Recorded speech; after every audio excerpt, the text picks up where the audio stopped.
सूरत में युवक की बेरहमी से हत्या, सिर और उंगलियां भी काट दी। सूरत शहर के भैंसतान में एक और हत्या की घटना से सनसनी फैल गई है। भैंसतान इलाके में भैंसतान गार्डन के पास सतीश मराठे नाम के एक युवक की धारदार हथियार से बेरहमी से हत्या कर दी गई। शव की जांच करने पर सिर पर गहरे घाव मिले और हाथ की उंगलियां भी कटी हुई थी। घटना की जानकारी मिलने पर परिवार वाले भी मौके पर पहुंच गए। अपने रिश्तेदार का खून से लथपथ शव देखकर परिवार फूट फूट कर रो पड़े।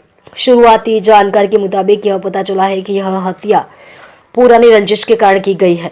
बताया जा रहा है कि मृतक सतीश मराठे पहले भी चौक बाजार के डॉन सूर्या मराठा हत्या के मामलों में शामिल था और सूर्या मराठी मर्डर केस में आरोपी था,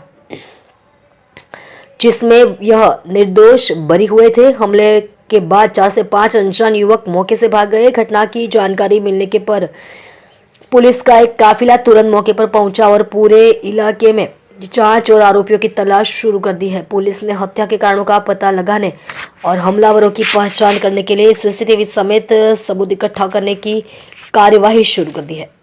કોની હત્યા થઈ છે અને શા માટે?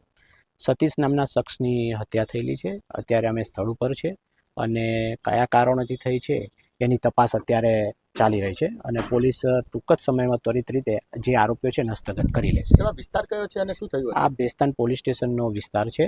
અહીંયા આગળ જે અત્યારે અમને જે જાણવા મળ્યું છે કે આની હત્યા કોઈ અંગત અદાવતને કારણે થઈ છે, શું છે એ બાબતે અમે પોલીસ મહેનત કરી રહી છે। સાહેબ, શું માર્યું હતું અને કેટલા આરોપી હતા? તીક્ષ્ણ હથિયાર હતા। પ્રથમ દ્રષ્ટિએ જોતા 5 થી 6 લોકો હોય એમ લાગે છે, છતાં પણ તપાસ ચાલુ છે।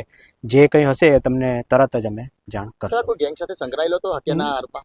ના, હજુ સુધી અમને તપાસ કરી રહ્યા છે કે કોઈ સાથે સંકળાયેલો હતો કે નહીં।